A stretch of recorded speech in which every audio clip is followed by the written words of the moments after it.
By now, we have quite a few first-party options for the Nikon Z system, but most of those lenses are full-frame beasts.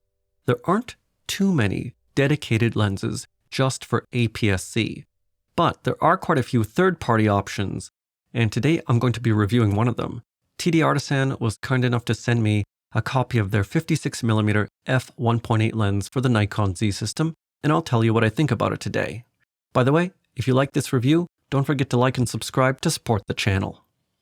Well, it's a lens, mostly made of metal, but it's not too heavy at 245 grams. The minimum focus distance is 50 centimeters, and I calculated the approximate maximum magnification of this lens to be about 0.13x. So it's about average for a 50mm lens.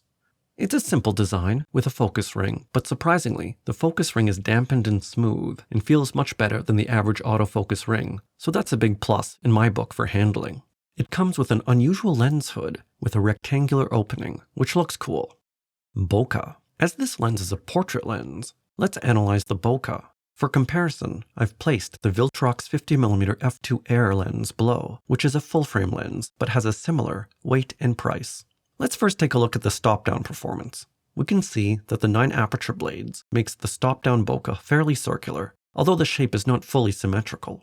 The autofocus foreground looks very soft with only a minor sharp edge of chromatic aberrations. And it looks like this lens was optimized for the autofocus background because the edges on the bokeh circles look even softer, albeit with a small amount of chromatic aberrations. The chromatic aberrations to me look a bit stronger than the Viltrox, but not by much.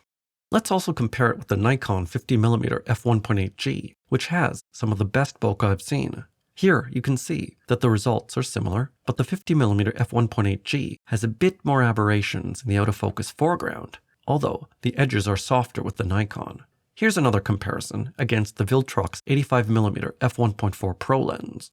The Viltrox is definitely a little smoother in the autofocus background, similar in the autofocus foreground, but the Viltrox does have more inner circle disturbances due to its complex optical design.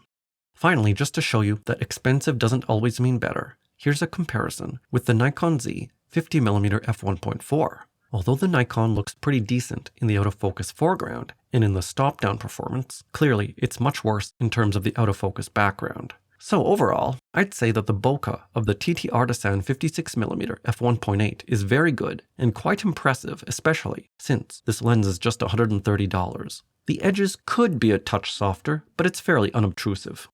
Shooting impressions. The TTArtisan 56mm f1.8 is a fun lens to shoot with, and its small size makes it perfect for APS-C. One thing I did notice was that it's quite sharp wide open. Here's a comparison with the Viltrox 50mm f2 side by side in the center, both wide open. And the TTArtisan lens does look a hair sharper. Here's a landscape I took with it, and you can see that the entire frame looks pretty decent. The one thing you do have to watch out for with this lens is the higher than average flaring when a bright light source is directly in the frame. Here is a comparison of its flaring shown on the left, with the Nikon 50mm f1.4 in the middle and the Viltrox 50mm f2 on the right, all lenses without the hood. Another final thing I noticed with this lens is that it actually covers a decent amount of the full-frame image sensor. Actually, unlike a lot of APS-C lenses, this lens does not transmit the fact that it's APS-C, so you have to put your camera in DX or crop mode manually.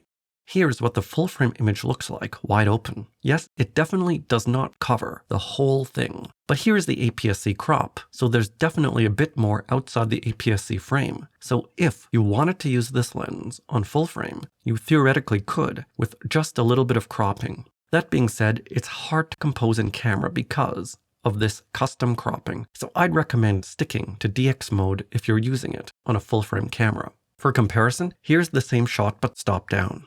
Comparison to other lenses. One thing we gotta realize here is that there isn't a shortage of third-party fast primes in the 50 to 60mm range. I put all the APS-C ones I could find on B&H Photo in the table, and I threw in the Viltrox 50mm f2 because I also own it. I also highlighted the ones with autofocus in red. From this table, it's clear that TTArtisan's offering is designed to compete on price. The Yongnuo lens is very similar, but it's 50mm. The difference between 56mm and 50mm is a 1.12 crop, so in this case, it is best to choose based on focal length. The Make offering is the only one that's a little bit faster at f1.4, but a bit more expensive at $189. And if you don't mind not having autofocus, then I'd also strongly consider the TTArtisan 50mm f1.2. If you need extra money to buy a Subway sandwich, then the most budget-friendly one is the Brighton Star lens, but that's again manual focus. Conclusion: I think the TTArtisan 56mm f1.8 is a pretty good value lens, and you get what you pay for. A decent, well-built, no-frills 56mm fast prime with nice bokeh, just a bit of extra flaring, fairly low chromatic aberrations, and decent sharpness. It won't break any records, but it's good for the price. That's it. I hope you enjoyed this review, but if you didn't, consider having a slice of cherry pie.